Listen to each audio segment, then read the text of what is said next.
और ना दीदी, मतलब ये 40 मिनट के बाद ना कट जाएगी, तो आप यही लिंक पे दोबारा ज्वाइन कर दीजिएगा।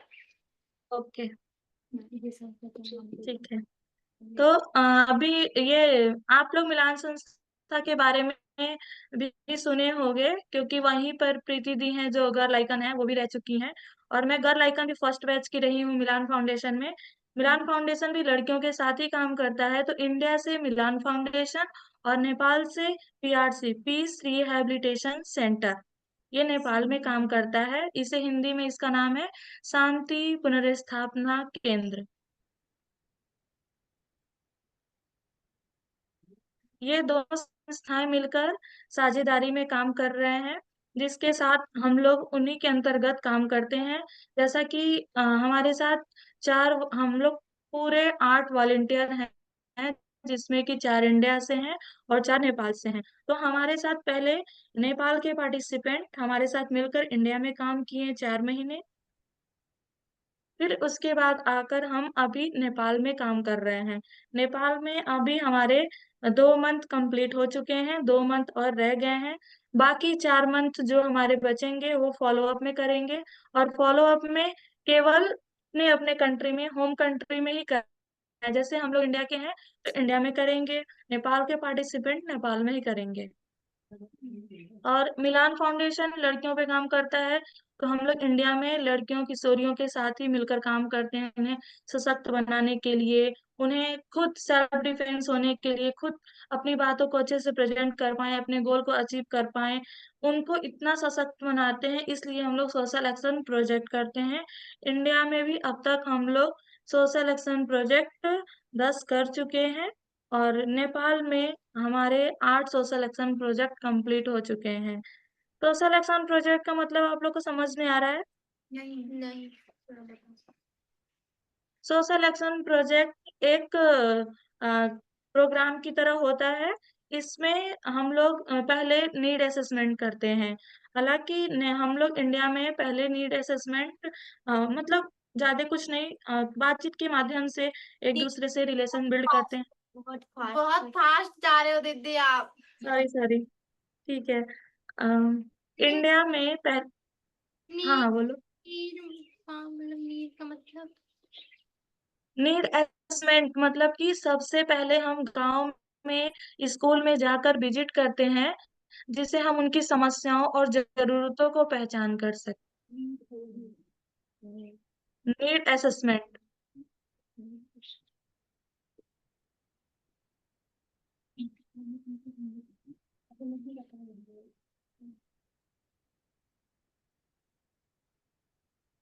हो गया। तो नीड असेसमेंट करते हैं। हालांकि इंडिया में हम लोग केवल बातचीत के माध्यम से ही नीड असेसमेंट किए थे और वहाँ की समस्याओं को जाने थे। फिर भोपाल जिले में और सीहोर जिले में, 2 जिलों में हम लोग सोशल एक्शन प्रोजेक्ट किए थे। सोशल एक्शन प्रोजेक्ट में लगभग 250-300 लोग होते हैं। उसमें हम लोग बाल विवाह और education, right to education, gender discrimination, caste discrimination जैसी समस्याओं को लेकर नुक्कड़ नाटक हम लोग तैयार करते हैं। फिर खुद ही हम लोग प्रेजेंट करते हैं और रैली रैली भी करते हैं। कोई डायलॉग भी बोलना चाहता है विवाह से संबंधित या किशोरियों से संबंधित या एजुकेशन से संबंधित, तो वो भी हम लोग बोलते हैं। और ये हम लोग खुद ही तैयार भी करते हैं, खुद ही प्रेजेंट भी करते हैं। सोशल एक्शन प्रोजेक्ट के पहले जो भी प्लानिंग होती है हम ही बनाते हैं, फिर हम उसे प्रेजेंट भी करते हैं। जब हमारा सोशल एक्शन प्रोजेक्ट कंप्लीट हो जाता है तो उसके बाद भी हम लोग रिपोर्ट बनाते हैं। और सोशल एक्शन प्रोजेक्ट में हम अपनी ही नुक्कड़ नाटक प्ले नहीं करते हैं। हम अपना तो करते ही हैं, जो संदेश देना चाहते हैं उनको देते हैं, लेकिन वहाँ पे जो उपस्थित पेरेंट्स और कम्युनिटी के लोग होते हैं और स्कूल के छात्र छात्राएं होती हैं, स्कूल के शिक्षक होते हैं, उनकी भी ओपिनियन को लेते हैं। और अब वहाँ की अगर किशोर किशोरियां कुछ करना चाहते हैं, उनके मन में भी उत्सुकता होती है कि डांस करें या नाटक करें, या हम कुछ बोलना चाहते हैं, या उनके मन में कोई विचार आ रहा है कि हाँ शायद मेरे घर पे भेदभाव होता होगा, मैं कभी नहीं जान पाया कि मेरे साथ क्या हुआ, या किसी लड़कियों का शोषण हो रहा हो, लेकिन उन्हें पता नहीं चलता कि हमारे साथ क्या हो रहा है। क्योंकि फैमिली के साथ जाहिर सी बात है सब नॉर्मली बिहेव करते हैं, किसी को नहीं लगता है कि हमारे साथ कोई गलत कर रहा है। लेकिन हम जब किसी मुद्दे के बारे में जानते हैं डिटेल से, तो हमें पता चलता है कि हाँ हमारे साथ क्या सही हो रहा है क्या गलत हो रहा है। तो ऐसा ही हम लोग करते हैं। और सोशल एक्शन प्रोजेक्ट में हम लोग कंपटीशन भी करते हैं। कभी कभी उन्हें डायरेक्ट हम नहीं सिखाते हैं कि बाल विवाह क्या होता है, कास्ट डिस्क्रिमिनेशन क्या होता है, जेंडर डिस्क्रिमिनेशन क्या होता है। तो मेहंदी प्रतियोगिता के माध्यम से भी उन्हें हम संदेश देते हैं। और लड़के और लड़कियां दोनों को शामिल करते हैं। पहले क्या होता है कि लड़कियां तो शामिल हो जाती हैं, क्योंकि पूरी बनी चुकी है, पहले से ही मान्यता धारणाएं बनी रही है कि लड़कियां मेहंदी लगा लेती हैं, घर के काम सजने संवरने का काम लड़कियां ही करती हैं, लड़के कहाँ करते हैं, ऐसा धारणाएं बना है। तो इन धारणाओं को तोड़ने के लिए हम लोग मेहंदी प्रतियोगिता करवाते हैं, जिसमें कि दोनों पार्टिसिपेंट हमारे साथ में मिलकर वो इन्वॉल्व होते हैं, फिर लगाते हैं, फिर उन्हें हम जो भी उनके प्रोत्साहन के लिए, जो भी, ऐसे तो सभी लोग अच्छा लगाते हैं, सबका प्रयास काफी अच्छा रहता है, लेकिन हम लोग फर्स्ट सेकंड थर्ड के रूप में प्राइज भी रखते हैं, जिससे उनका मनोबल बढ़े और ऐसे कार्यक्रम में वो इन्वॉल्व हों और अपने टैलेंट को निखार सकें। तो सोशल एक्शन प्रोजेक्ट में ऐसे ही हम लोग करते हैं। फिर यहाँ पे अभी सोशल एक्शन प्रोजेक्ट तो हमारे इंडिया में हो चुका है। अभी नेपाल में भी हमारे 8 सोशल एक्शन प्रोजेक्ट हो चुके हैं। तो यहाँ नेपाल में भी एक नियम है कि पहले वार्ड अध्यक्ष, म्युनिसपालिटी, आप लोग जानते हो, नगर पालिका, हाँ वार्ड नंबर, वार्ड हाँ। अध्यक्ष, तो वहाँ, हाँ, तो उनसे वार्ड अध्यक्ष से सभी यहाँ के हम बर्दिया जिले में रह रहे हैं, नेपाल के, और बर्दिया जिले में ही काम भी कर रहे हैं। तो हम लोग सबसे पहले नीड असेसमेंट यहाँ पे भी आकर किए कि बर्दिया जिले में क्या समस्याएं हैं, किस पर काम करने की ज्यादा जरूरत है, और कौन कौन सी चुनौतियों का यहाँ पे सामना करना पड़ रहा है, और बॉर्डर पे कैसे लोग जाते हैं, उनका निरीक्षण कैसे करते हैं। इन सारी चीजों का पहले हम लोग नीड असेसमेंट किए थे और विजिट करने भी गए थे। ज्यादा फास्ट तो नहीं जा रहे हैं आप? हाँ जी, जा रहा है थोड़ा कहाँ समझ से। में आ रहा है सबको? अगर किसी को कुछ भी नहीं आ रहा होगा तो आप लोग बेझिझक पूछिएगा, ठीक है? तो अभी हम लोग यहाँ पे नेपाल में भी हमारी काफी लर्निंग रही कि यहाँ पे जैसे हम इंडिया में तो 8 तक के बच्चे बच्चियों के साथ काम करते थे, लेकिन नेपाल में ये अच्छा रहा कि हाई स्कूल इंटर किशोरियों के साथ, किशोर किशोरियों के साथ हम काम कर पा रहे हैं। बाल विवाह पर डीपली डिस्कशन और फैसिलिटेशन कर पा रहे हैं, जिससे यहाँ के लोग भी जागरूक हो सके। हालांकि थोड़ा सा प्रॉब्लम होती है नेपाली भाषा समझने और बोलने में, लेकिन अब 2 महीने हमारे हो चुके हैं, तो नेपाली भाषा अच्छी तरीके से समझने लगे हैं और थोड़ा थोड़ा बोलने लगे हैं। थोड़ा को नेपाली में बोलते हैं अली अली, अली अली बुझ्नु। अली समझ अली। में आ रहा है सबको? अली अली नेपाली में बोलते हैं अली अली। थोड़ा पानी ले। ठीक है। तो यहाँ पे काफी अच्छा रहा, और हम लोग अभी तक 8 सोशल एक्शन प्रोजेक्ट कर चुके हैं, जैसे इंडिया में किए थे। लेकिन यहाँ पे हमारे में इंडिया जैसी यहाँ समस्याएं नहीं, यहाँ की समस्याएं थोड़ी सी अलग हैं, मिलती जुलती हैं लेकिन थोड़ी अलग है। यहाँ पे बाल विवाह बहुत ज्यादा होता है, और ड्रग्स एडिक्शन काफी, यहाँ पे लागू पदार्थ का ज्यादा सेवन करते हैं यहाँ के लोग, नेपाल में। ड्रग्स एडिक्शन, ड्रग्स नशा जानते हो? हाँ हाँ, तो यहाँ पे ड्रग्स का ज्यादा प्रयोग करते हैं, और बाल विवाह बहुत ज्यादा होता है। 13 वर्ष 14 वर्ष की किशोरियों का यहाँ पे शादी हो जाता है, कम उम्र में ब्याह हो जाता है। वहाँ पे कोई कानून वगैरह नहीं है क्या कि 18 के बाद ही होनी है, उससे पहले नहीं होनी, मतलब। नहीं, कानून तो है, लेकिन कानून है यहाँ पे भी 20 वर्ष के बाद ही शादी कर सकते हैं लड़के और लड़कियां। लेकिन मतलब कोई भाग के शादी कर ले रहा है, कोई पेरेंट्स के चोरी से कर ले रहा है, कोई इस देश से दूसरे देश में जाकर शादी कर ले रहा है, कोई आके शादी कर ले रहा है। तो ऐसी समस्याएं हो रही, इसीलिए हम लोग बॉर्डर पे इसीलिए काम करते हैं। बॉर्डर पे हम बर्दिया जिले के 4 बॉर्डर पे काम करते हैं। 4 बॉर्डर में है, कंठपुर है, सूरजपुर है, और लौकाही है, और एक धनौरा है। 4 बॉर्डर पे हम लोग काम करते हैं। और ये बॉर्डर पे हम ही लोग नहीं होते हैं, हमारी संस्था होती है, पीआरसी संस्था। और पीआरसी संस्था के 2 स्टाफ होते हैं, और हम नौ एक पार्टिसिपेंट की तरफ से भी 2 लोग होते हैं। तो मिलकर ही हम लोग काम करते हैं। और जो 0 से लेकर 32 वर्ष की उम्र तक के लोग का हम लोग निरीक्षण करते हैं। क्या करते हैं? जो 32 निरीक्षण करते हैं। निरीक्षण। निरीक्षण। सुरक्षा करते हैं। हाँ, उनसे पूछताछ करते हैं। दीदी मतलब आपने जैसे कहा था कि मतलब भाग रहे लड़कियां खुद की मर्जी की करें, मीन्स जबरदस्ती तो नहीं करवाई जा रही ना? जबरदस्ती तो नहीं करवाया जाता, लेकिन लड़के लड़कियां तो भाग कर शादी कर लेते हैं ना आपस में। जैसे स्कूल में फ्रेंडशिप हो गई, या कहीं काम करने। नेपाल में क्या है कि यहाँ पे गरीबी ज्यादा है, पॉवर्टी बहुत है, और पढ़े लिखे भी बहुत कम ही लोग हैं। तो इसलिए भी यहाँ पे लड़के लड़कियां काम करने के दौरान भी आपस में, जो जैसे हमारे यहाँ बोलते हैं ना, प्यार के चक्कर में फंस गया, तो यहाँ पे बोलते हैं माया जाल।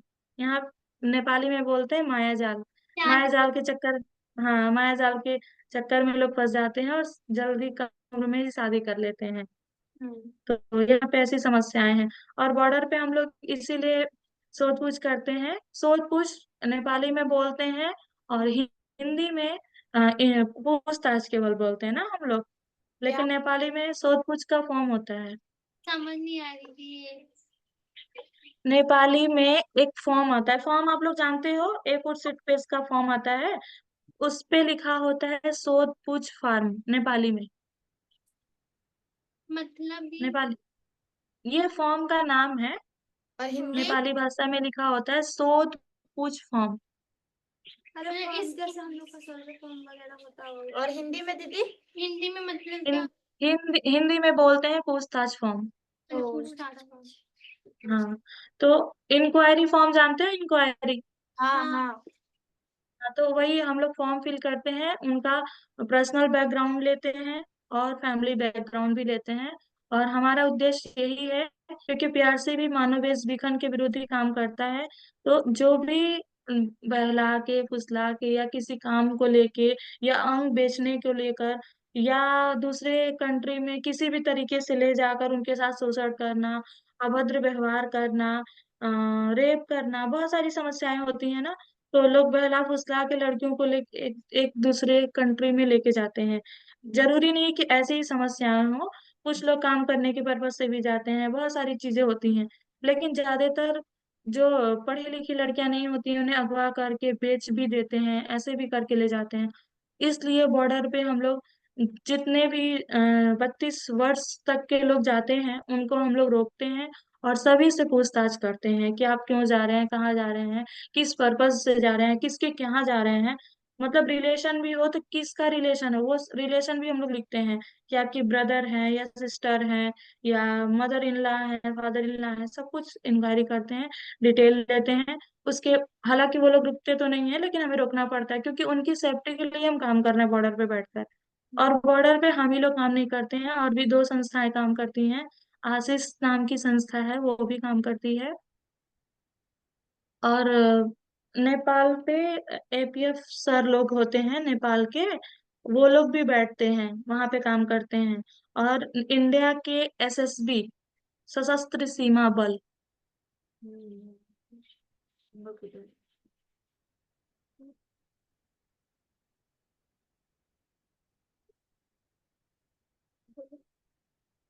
तो ये इन लोग के साथ भी हम लोग मिलकर काम करते हैं, सर लोग के साथ।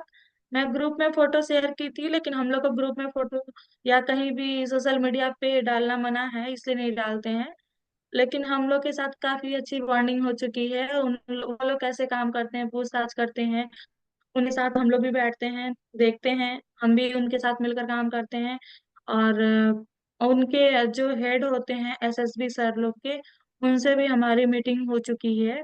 तो काफी जानने को सीखने को हमें मिल रहा है नेपाल में भी। और बहुत सारी नई नई जानकारियां हर दिन मिलती रहती हैं, क्योंकि नेपाल के देश से दूसरे कंट्री में जाना, बहुत सारी चीजें होती रहती हैं। तो काफी चीज सीखने को मिल रहा है। और अभी हम दोस्त, हमारा सोशल एक्शन प्रोजेक्ट कुछ बचा हुआ है, जो हम लोग नेपाल के बर्दिया जिले में तो 8 कर चुके हैं, लेकिन अब हम नेक्स्ट राउंड में दूसरे डिस्ट्रिक्ट में करने वाले हैं, नेपालगंज में करेंगे। नेपाल के नेपालगंज में करेंगे अब। और कुछ किसी को पूछना है? और यहाँ पे हम लोग डॉक्यूमेंट भी करते हैं। हाँ, एक चीज मैं ये बताना चाहूंगी कि बॉर्डर पे हम लोग निरीक्षण करते हैं तो हमारा तो ध्यान तो होता है कि उनका डिटेल लेना है, लेकिन हमें ये भी देखना है वो लड़की क्या पहनी है क्या नहीं पहनी है, क्योंकि यहाँ की लड़कियां ना सिंदूर पहनती, ना बिंदी पहनती, ना चूड़ी पहनती, ना साड़ी पहनती, तो हम उनको कैसे पहचानेंगे। एक तरह से उनकी काउंसलिंग हमारी काफी डीपली में होती है, जिससे हम उन्हें पता कर पाए कि वो कैसे जा रही हैं, कैसे नहीं जा रही हैं, क्योंकि बहुत सारे लोग झूठ भी बोलते हैं, कोई सही नहीं बताता है। क्योंकि अगर गरीबी है तो जाहिर सी बात है, अगर हम आपको पैसा दे तो आप भी कहोगे हाँ दीदी आपके साथ हम चलेंगे। ऐसा ही होता है इन लोग के साथ भी, लेकिन हमें ध्यान रखना होता है। तो ऐसी लड़कियों को हम लोग देखते हैं, और उन कभी कभी किसी के हाथ में कुछ निशानी रह जाती है, जैसे एक कंगन कोई पहना होता है, कोई चूड़ी पहना होता है, या कोई बिंदी लगा, पता चल जाता है आप मैरिड हो।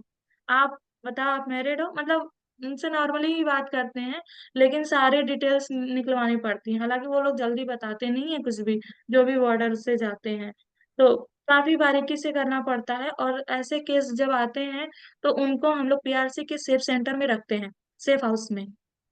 और उनका हम लोग पूरा उनको व्यवस्था देते हैं, रहने का, खाने का, एक अच्छा इन्वायरमेंट देते हैं जिससे वो अपने आप को कंफर्टेबल महसूस करें और अपनी बातों को शेयर कर पाएं, डर ना लगे उनको। उनके पेरेंट्स से भी हम लोग कांटेक्ट करवाते हैं, ताकि उनके पेरेंट्स भी जान सके कि उनकी बच्ची कहाँ है, उनकी बच्ची के साथ क्या क्या हो चुका है, क्या नहीं हुआ। जैसे कि यहाँ पे 2 महीने में अभी तक मैंने 2 केसेस देख चुके हैं।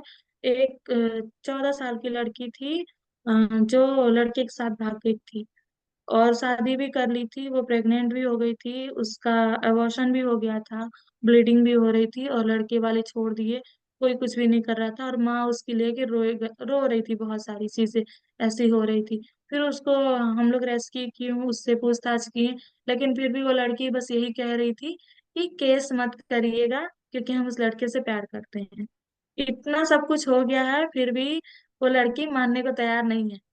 तो ऐसे ऐसे केसेस मिलते हैं। और एक लड़की ऐसी थी, उसकी शादी नहीं हुई थी, लेकिन उसके साथ भी ऐसा ही कुछ था, रिलेशनशिप हो चुका था, और वो उसका भी ब्लीडिंग काफी हो रहा था, मतलब देखने लायक नहीं होता है इतना, मतलब दयनीय कंडीशन उन लोग की हो जाती है काफी। लेकिन फिर भी अब वो लोग, उन्हें पता ही नहीं है कि हमारी बॉडी को क्या हो रहा है क्या नहीं हो रहा है, हम अपने फ्यूचर में कुछ करेंगे भी नहीं करेंगे, वो कुछ भी नहीं जानती। क्योंकि माया और प्यार का चक्कर ऐसा होता है, इंसान उस समय सब भूल जाता है कि हम गलत कर रहे हैं सही कर रहे हैं। तो उस दिशा में पीआरसी फाउंडेशन जो है, ये लड़कियों को एजुकेशन के लिए भी प्रोवाइड करवाता है, उन्हें सेफ रखने का हाउस भी देता है, उनकी जरूरतों को भी पूरा करता है, और उनका काउंसलिंग भी करवाता है, मेंटली रूप से भी फिजिकली रूप से भी उनकी पूरी जांच होती है। और अभी हम लोग इंडिया में और नेपाल में सेफ सेंटर खोल चुके हैं। जैसे कि नेपाल में अभी एक सेफ सेंटर हमारा खुल चुका है, जिसमें हम 20 लड़कियों का समूह बनाते हैं, और उनके सशक्त होने के लिए उन पे सेशन लेते हैं, हफ्ते में 2 बार लेते हैं। और इंडिया में भी हमारे सेफ सेंटर चल रहे हैं, यहाँ हम भले ही आ गए हैं, लेकिन हमारा काम जारी है, क्योंकि ऑनलाइन भी हम लोग करते हैं, ऑफलाइन भी जाकर करेंगे। तो वहाँ पर सिलाई सेंटर खुला हुआ है, कंप्यूटर सिखाया जाता है, और वहाँ पे आकर लड़कियां कोई भी चीज सीख सकती हैं, कोई रोजगार भी खोल सकती हैं। उनको ऐसे मौके के लिए उन्हें हम लोग बुलाते हैं सेफ सेंटर में, जिससे वो अपनी क्षमताओं को निखारें, वो कुछ कर सकें। अगर किसी के घर की स्थिति अच्छी नहीं है, वो कुछ करना चाहती हैं, तो वो भी करें। तो ऐसा ही है।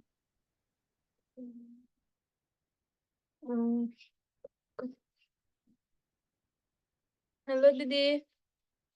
सभी वहाँ की लड़कियां एक एक करके सवाल पूछेगी। तो पहला हाँ हाँ ठीक। सवाल मतलब काजल का है।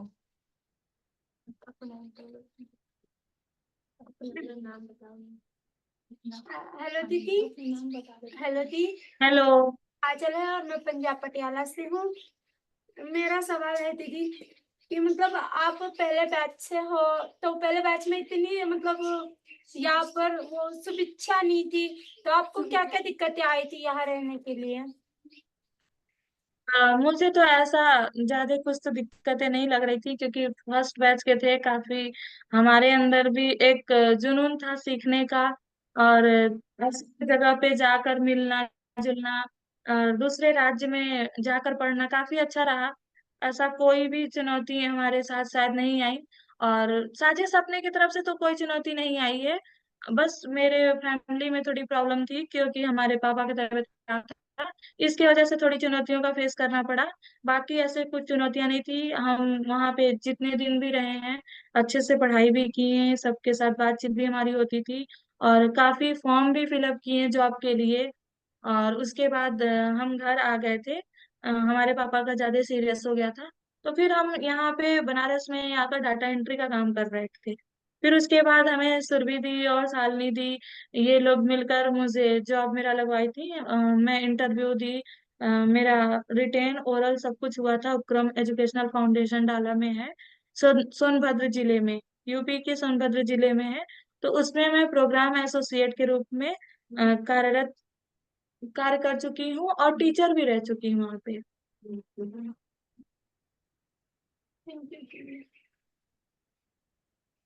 दूसरा सवाल। तो दूसरा सवाल में नंदिनी का है। हेलो दी, मेरा नाम हेलो। नंदिनी है। मैं किशनगंज बिहार से हूँ। हाँ, मेरा क्वेश्चन है कि वहाँ इंटर्नशिप करने के लिए हमें क्या करना पड़ेगा? यहाँ पे इंटर्नशिप इंटर्नशिप तो ये नहीं है, ये पेड वॉलेंटियर्स ही है। तो इसके लिए दिसंबर में इसकी वैकेंसी आएगी, और आप लोग भी अप्लाई कर सकते हो इस प्रोजेक्ट के लिए। और इसमें भी रिटेन भी होता है और ओरल भी होता है। रिटर्न और क्या होता है? रिटर्न में बहुत रिटेन में आपको एक फॉर्म दिया जाएगा, उस फॉर्म में बहुत सारे क्वेश्चन पूछे जाते हैं। वो सारा डिटेल्स आपको भरना होगा। अगर और लिखना भी होगा। ज्यादा वर्ड्स होंगे, 500 1000 ऐसे वर्ड्स होते हैं। आपको तो पता ही होगा कि फॉर्म कैसे भरते हैं, वहां पे बताया जा रहा होगा। तो फॉर्म भी काफी लंबा होता है इस प्रोजेक्ट का, लेकिन पूरा फिल भी करना पड़ता है। फिर उसके आधार पे आपको चयनित किया जाएगा। अगर रिटेन में आप चयनित होती हैं तो आपको फिर इंटरव्यू आप ओरल टेलीफोनिक ही होगा, 3 बार होता है। कितने साल का होता है ये? क्या? कितने महीने का होता है या साल का होता है? ये 1 साल का प्रोजेक्ट है, लेकिन नेक्स्ट ईयर शायद कुछ चेंज होने वाला है। तो ये भी हो सकता है ये 2 साल का भी हो जाए। अभी तक तो ये 1 साल का ही है।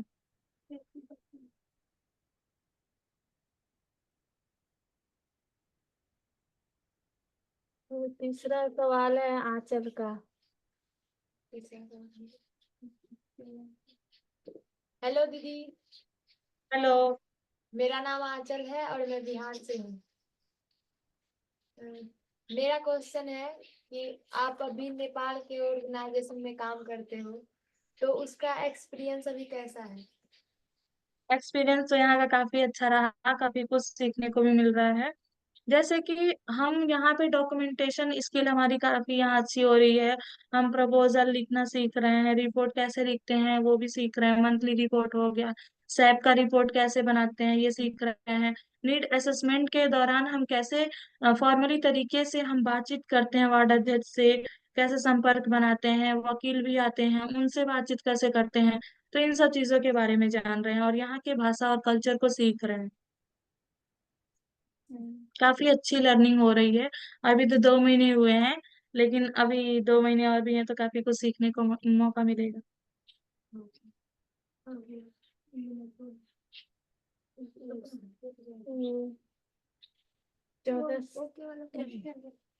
थैंक यू दीदी। और कोई क्वेश्चन? तो चौथा क्वेश्चन है अपर्णा का है। हेलो दीदी, हेलो।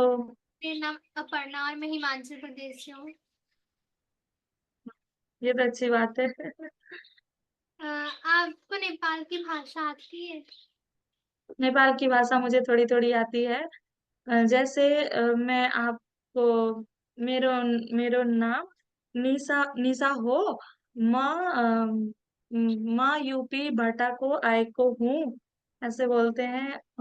खाना खानो भयो ऐसे ही पूछते हैं दूसरे से। अगर हमें किसी से पूछना आपने खाना खा लिया, तो खाना खायो, खाना भयो ऐसे बोलते हैं। और जैसे आप कैसे हैं या आप ठीक हो तो ऐसे बोलते हैं संचय हुनु हुंछ, संचय छ, ऐसे बोलते हैं। तो थोड़ा थोड़ा आता है, अभी बोलने में थोड़ी प्रॉब्लम होती है लेकिन समझ तो सब लेते हैं। समझना एक अगर किसी का नाम पूछना हो तो आप लोग भी पूछ सकते हो, तपाई को नाम के हो। तपाई मतलब आपका नाम क्या है, तपाई को नाम के हो। अगर किसी बड़े व्यक्ति से हम बात कर रहे हैं, दीदी भैया से, तो ये बोल सकते हैं हुजूर का नाम के हो, हुजूर कस्तो छ। मीन बड़ों को हुजूर लगाते हैं। हाँ, बड़ों को हुजूर बोलते हैं, अपने से बड़ों को आप भी बोलते हैं। अगर छोटे को बोलना है तिमी कस्तो छ,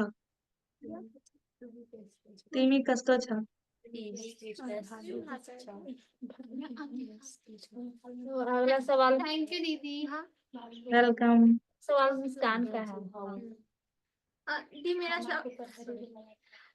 मेरा नाम मुस्कान है और मैं बिहार से हूँ। मेरा सवाल है कि आप इतना काम को लेते हुए अपना सेहत पे कैसे ध्यान रखते हो? क्या चीज? इतना काम करते हुए भी अपना सेहत पे कैसे ध्यान रखते हो? अपने सेहत का ध्यान तो रखना पड़ता ही है, क्योंकि हम सेहत का ध्यान नहीं रखेंगे तो काम नहीं कर पाएंगे। तो फर्स्ट टाइम हम लोग जब नेपाल आए थे तो थोड़ी सी प्रॉब्लम पहले हुई थी कि खान पान का कैसे करेंगे, क्योंकि यहाँ का थोड़ा खाना भी अलग है और यहाँ पे नाश्ता भी नहीं लोग करते हैं। तो ये ऐसी सारी बहुत सारी चीजें थी, और यहाँ पे करेंसी भी अलग है। इंडियन करेंसी नहीं चलते हैं, नेपाली करेंसी चलते हैं। और हमारे यहाँ के 100 रुपए, यहाँ के 160 रुपए होते हैं। तो हम लोग 8 पार्टिसिपेंट हैं, तो पहले खाने के लिए थोड़ी प्रॉब्लम हुई थी, तो हम लोग होटल बुक किए थे। 2 महीने होटल में खाना खाए। और तो हम लोग को ये लगा कि होटल में जो खाना खाते हैं वो फिक्स ही खाना खाते हैं, मतलब एक खाना डिसाइड होता है, वही खाना डेली वो देते हैं सुबह शाम, और ज्यादा कुछ चेंज नहीं होता है। तो चेंज करेंगे तो उसका अमाउंट भी अलग से देना पड़ता है, तो काफी एक्सपेंसिव रहा। इसीलिए अब ये तीसरे महीने से हम लोग खुद ही हम लोग को ये नॉरेक किचन भी प्रोवाइड, सारी व्यवस्थाएं प्रोवाइड करवाता है, क्योंकि खाने का खुद से करना होता है। तो अब हम लोग खुद से बनाकर खा रहे हैं, हालांकि इसमें भी हमारे एक्सपेंस तो होंगे ही, लेकिन खुद से बनाने में ये होता है कि हम अपने मन मुताबिक बनाकर खा सकते हैं कुछ भी, या जब भूख लगे तो खा सकते हैं। तो काफी अच्छा रहा, ऐसा कोई दिक्कत नहीं आ रहा है, हेल्थ को लेके मैनेज कर ले रहे हैं।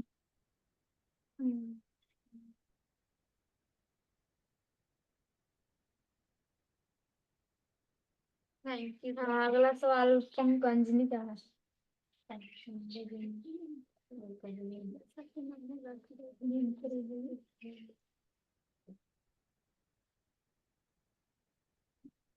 दीदी मेरा सवाल ये है कि मेरा नाम पंकजनी भगत है, मैं छत्तीसगढ़ से हूँ। दीदी मेरा सवाल ये है कि आप आपको नेपाल और भारत में से कौन से देश में काम करना और क्यों? मुझे तो नेपाल में भी अच्छा लग रहा है, ऐसी कोई बात नहीं है। और हम नेपाल क्या, नेपाल में भी मुझे अच्छा लगा, इंडिया में भी अच्छा लगा। अब मेरा ये मानना है कि अगर कोई मौका मिलता है, अगर ऐसा इस प्रोजेक्ट के बाद दूसरे कंट्री में भी जाने का, तो मैं जा सकती हूँ। क्योंकि दूसरे कल्चर देखना, दूसरे देश का सीखना, बहुत सारी चीजें होती हैं। और यहाँ पे हम आए हैं जब से, तो यहाँ के नेपाल के बहुत सारे जगहों पे घूम भी चुके हैं। जैसे कि यहाँ के नेशनल पार्क है बर्दिया जिले में, 150 बाघ हैं जिसमें कि एक जंगल है। तो काफी घूमने को मिल रहा है, देखने को मिल रहा है। तो एक जगह से दूसरे जगह पे जाएंगे, सीखेंगे, देखेंगे, तो ये अच्छी चीज है हमारे लिए। ऐसा कोई चुनौती नहीं है कि दूसरे देश में। थैंक यू दीदी। वेलकम। अगला सवाल जिया। मेरा नाम नाजिया प्रवीण है और मैं पटना बिहार से हूँ। हम्म सवाल ये है कि आप जब आपको जॉब में किन किन चुनौतियों का सामना करना पड़ता है?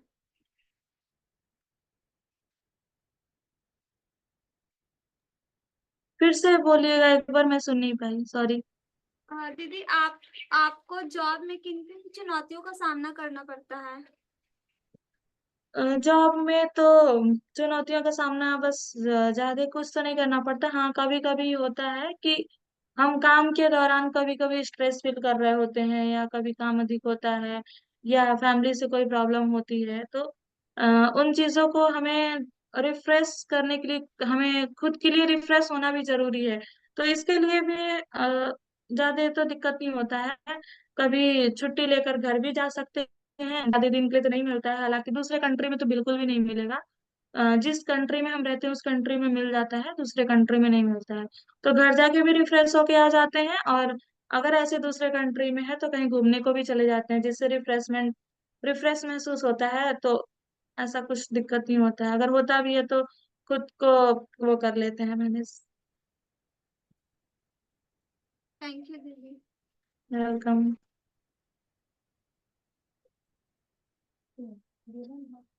तो अगला सवाल प्रिया का है।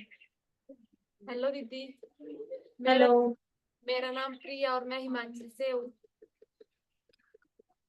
मेरा प्रश्न आपसे, आपको ये ऑर्गेनाइजेशन के बारे में कैसे पता चला? ये ऑर्गेनाइजेशन के बारे में मुझे मिलान फाउंडेशन के द्वारा ही पता चला, क्योंकि मिलान की मैं अलुमनाई में जुड़ी हुई हूँ, और मैं अलुमनाई की वो भी पार्टिसिपेंट भी रह चुकी हूँ। और अलुमनाई में मिलान में तो हम गर्ल आइकन भी रह चुके हैं, मिलान से यूथ फेलो भी रह चुके हैं, और अलुमनाई के रूप में भी कार्य कर चुके हैं, और अभी भी अलुमनाई से जुड़े हैं। तो अलुमनाई के थ्रू ही मुझे ये इस प्रोजेक्ट के बारे में पता चला। थैंक यू दीदी। वेलकम। तो अगला सवाल बबली का है। हेलो दीदी, हेलो। मेरा नाम बबली है और मैं पंजाब से हूँ। तो मेरा सवाल ये है कि आपका आपका जो जो नेपाली लोग हैं उनके साथ आपका कैसा रिश्ता है? बहुत अच्छा है, नेपाली लोग भी बहुत अच्छे हैं। साथ में ही खाते हैं, साथ में बोलते हंसते खेलते, डांस भी करते हैं, मस्ती भी करते हैं, काम भी करते हैं। और हमारे यहाँ जैसे इंडिया में होता है कि लड़के लड़कियां साथ नहीं बैठ सकते, साथ खा नहीं सकते, एक रूम में नहीं रह सकते। तो यहाँ पे ऐसी ज्यादा समस्याएं नहीं हैं, ये चीज बहुत अच्छी है। यहाँ के लोग ओपन माइंडेड हैं, और काफी खुलकर सब कुछ हम लोग एक साथ मिलकर काम करते हैं। इसीलिए इस नॉरेक पार्टिसिपेंट में भी हमारे साथ दो भैया लोग भी साथ में हैं। कभी रियलाइज नहीं होने देते हैं कि वो लोग लड़के हैं, इनके सामने हम कुछ बोल नहीं सकते, पीरियड्स में आया है, मेरा पेट दर्द हो रहा है, तो हम बता नहीं सकते, क्योंकि समस्याएं तो होती है ना। जैसे आप लोग पूछ रहे थे प्रोजेक्ट ये कार्य के दौरान आपको क्या दिक्कतें होती, तो अभी मेरे को समझ में आया। जैसे हमारे पीरियड्स आ गए, हमारा पेट दर्द बहुत हो रहा है, तो हम कभी कभी झिझक होती है ना कि हम बताएं कैसे, भैया नहीं जाएंगे या जाएंगे कि नहीं जाएंगे।